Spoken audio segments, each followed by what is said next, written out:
Hello everybody and welcome back to the channel. It is your boy Shad, and today we are here with a big and long video because the Nuggets decided to do some pretty big things in the first 2 days of free agency. Of course, the headliner, trading MPJ in a first round pick to the Brooklyn Nets for Cam Johnson, and then subsequently signing Bruce Brown to a 1-year veteran minimum deal. And then after that, trading Dario Saric straight up for Jonas Valanciunas. And then after that, signing Tim Hardaway Jr. to a 1-year deal.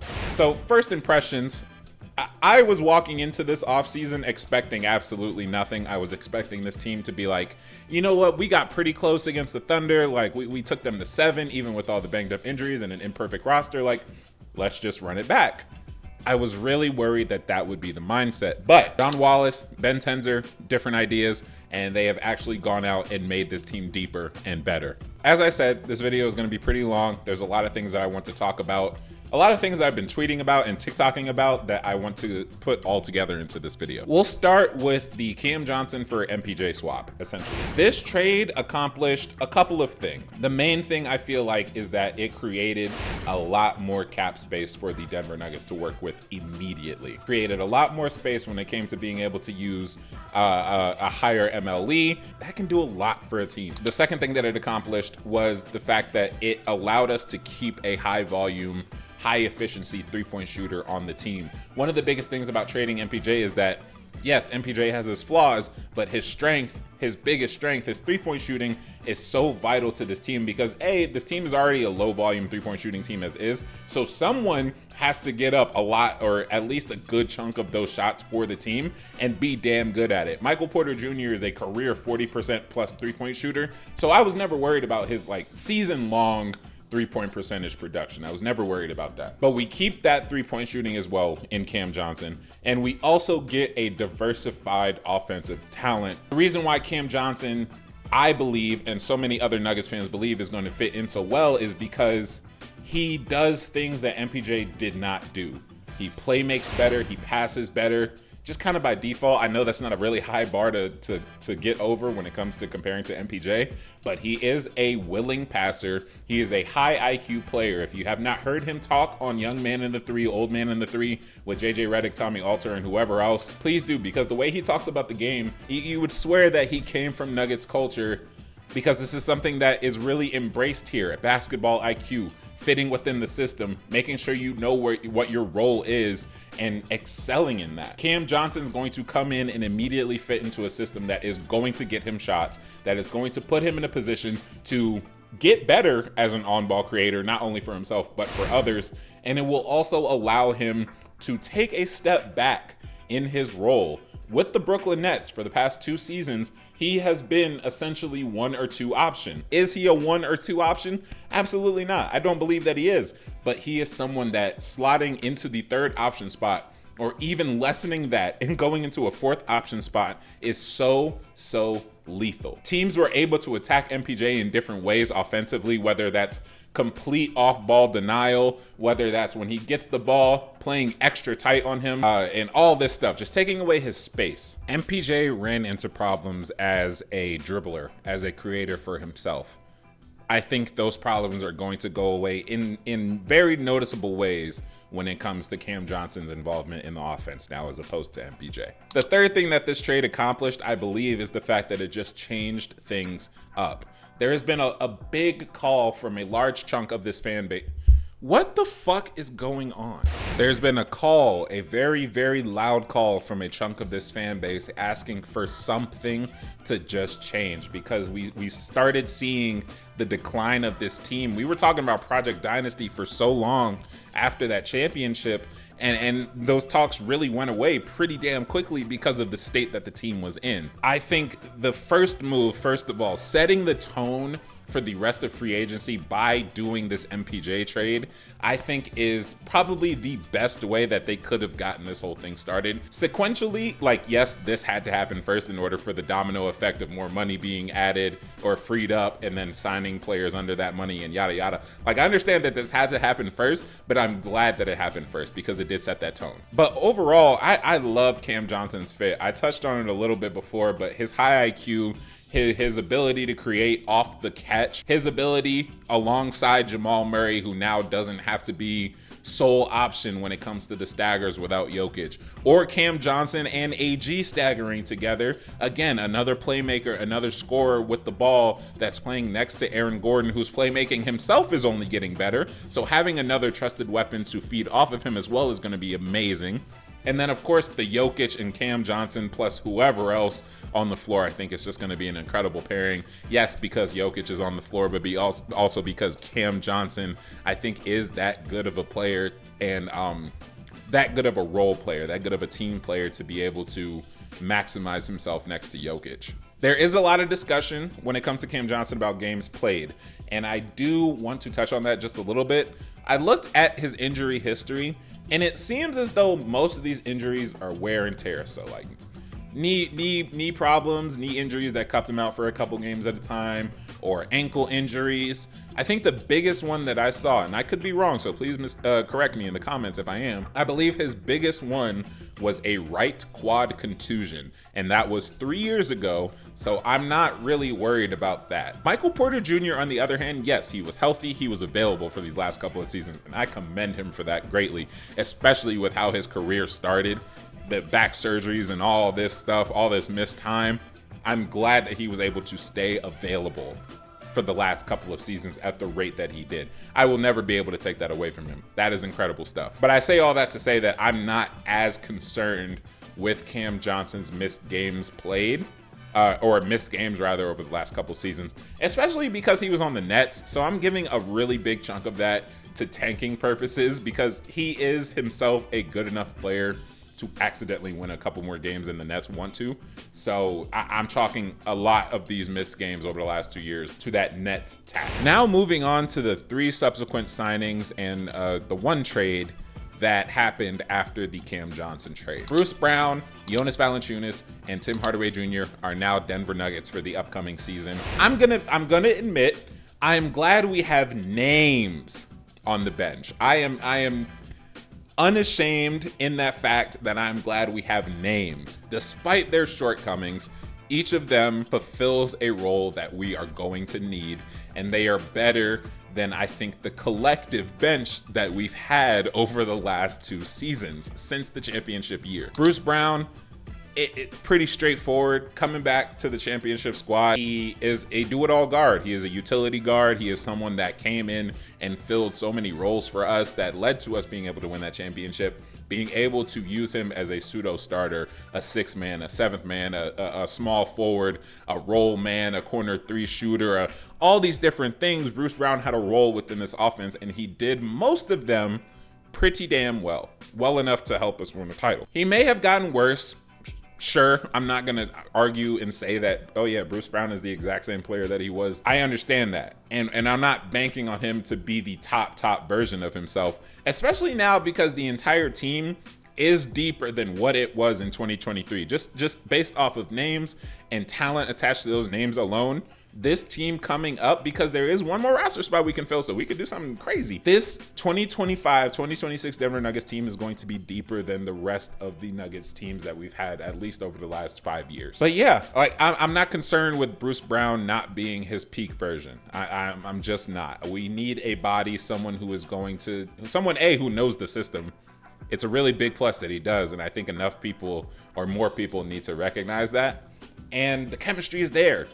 The core squad minus MPJ that won that championship, MPJ, DJ Jeff, KCP are all gone, but AG, Jokic, and Jamal are still there. So like he has somebody still there. He's not walking into an empty ship. Jonas Valanciunas.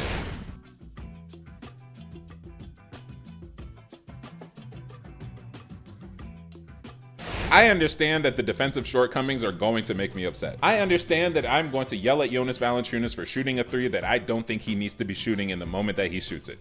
I understand the fact that this is a backup center who is going to make me upset at some point during the season because of boneheaded plays or just bad play in general. I understand all that. However, Jonas Valanciunas, the reason why I am excited to have him on the team, especially because we got him in a trade to get rid of Dario Saric, who just straight up was not playing for us. The reason why I love it is because he is a bona fide center body. He is big, he's tall, he grabs rebounds, he plays in the post. He is an actual backup center who played 20 minutes, damn near 20 minutes a night last year, 81 games. So we talk about availability, we talk about being able to give us minutes in stretches throughout the year, something that we were begging for the last couple years. We had DeAndre Jordan, who was a big body, got rebounds, blocked shots, did all these big man things, right? Rolled to the rim, played the pick and roll, whatever. But if we're asking DeAndre Jordan to give us a one-time performance for 5, 6, 7, 8 straight games in a backup position, you're setting yourself up for failure asking for that. We get someone like Jonas Valanciunas. We get someone who is going to be able to put the ball in the basket on his own accord.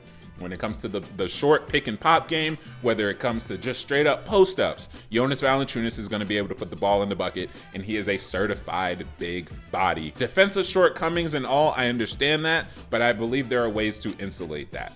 But for now, I'm happy that we have an actual backup center who is going to do something for an entirety of the season, I should say. And then the last of the moves so far, Tim Hardaway Jr. signed to a 1-year deal. He is going to be coming off the bench. 37% shooter last year on 6 attempts a game. I know he went incredibly cold in the playoffs, shooting under 30% from the 3-point line. So that is unfortunate, right? I can't ignore that. I'm not going to mislead you and say that like, oh yeah, he had an amazing playoffs as well. No, I'd be lying to you. Tim Hardaway Jr. is something, like I said, another player that fills a void that we need, another real volume shooter, especially one that comes off the bench. So as of right now, our shooters situation, he's not going to have to start, and he is going to be playing, I would imagine, next to or in front of Peyton Watson and Julian Strawther, which they're the next section because I do specifically want to talk about them as well. I mentioned it so many times, and I mentioned it before in this video as well. We are a low volume shooting team as it is when it comes to 3-pointers. Why not fill that low efficiency with as many sharp, actual sharpshooters as we can, so that maybe if we did want to experiment with the thought of maybe shooting more than 30 or 31 3-pointers a game, we can jump up to the 35, 36 range and then start going from there and be like, okay, maybe we love the production we're getting out of here because we have the actual tools to test this out, this new system out. Maybe that happens, maybe it doesn't happen. The one thing that stood out that was tweeted out, Tim Hardaway Jr. shot 36 of 57 on wide open 3-pointers last season for the Detroit Pistons. Imagine the life that Tim Hardaway Jr. is going to have being able to shoot wide open threes next to Jamal Murray, next to Cam Johnson, next to Aaron Gordon, next to Jokic, next to Julian Strawther even. Like, look, he's going to have this space. The wide open shots are once again going to be there in probably larger volume as well for him. I expect him to knock them down. Once again, is he going to make me mad? Absolutely he will. But I'm willing to accept that if it means we have a near 40% 3-point shooter on the bench at volume. We'll round this out by talking about the young guys' minutes. The 3 main young guys that we have to talk about: Peyton Watson, Julian Strawther, De'Ron Holmes.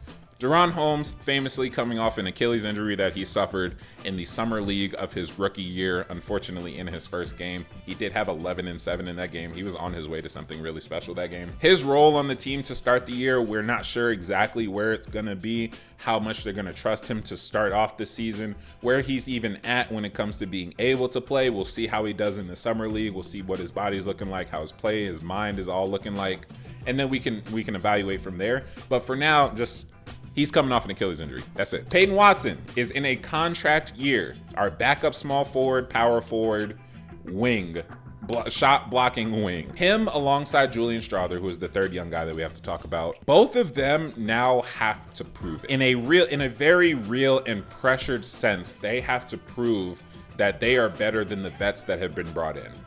They have to prove that they are deserving of minutes over guys like Bruce Brown, over guys like Tim Hardaway Jr. Peyton Watson, contract year, extension eligible. Are you going to play well enough for the Nuggets front office to be like, you know what, maybe we'll give you a chance for the next 3 years. Let's give you some contract. Let's keep you here. We like what you did this year. Are you going to do that? Or are you not going to improve? Are you going to stay the same player that you were? Are you going to stay the same offensively weak player that you were and not make any strides? Which one are you going to do, Peyton Watson? I am obviously wishing for the former. I want you to go out and blow away expectations, because then it puts us in a position to where we're not relying on you necessarily to have your outbreak for us to be contenders. Your outbreak, your burst onto the scene moment for an entire season, if it happens this year, it's nothing but a bonus for this team. Julian Strawther, on the other hand, he is a guard, 6'7", sharpshooter. He has, oh man, I don't want to say he has more to prove than Peyton Watson, but he does have a hell of a lot that he needs to show this upcoming season if he wants a spot in this rotation. So Julian Strawther, shooting guard, he's not big enough, defensive enough to play small forward. He's not enough of a playmaker to play point guard. So he's firm, pretty much hard stuck at that shooting guard position. Do I trust that Julian Strawther is going to come into this season and I think improve defensively, which I think is the biggest thing that he's going to have to do in order to see consistent minutes on the floor this year with all the names that are coming in? I believe in his ability to play passing lanes. I'm not going to sit here and act like he's a good on-ball defender, because he's not. I'm not going to sit here and act like he's the greatest off-ball defender, because he's not.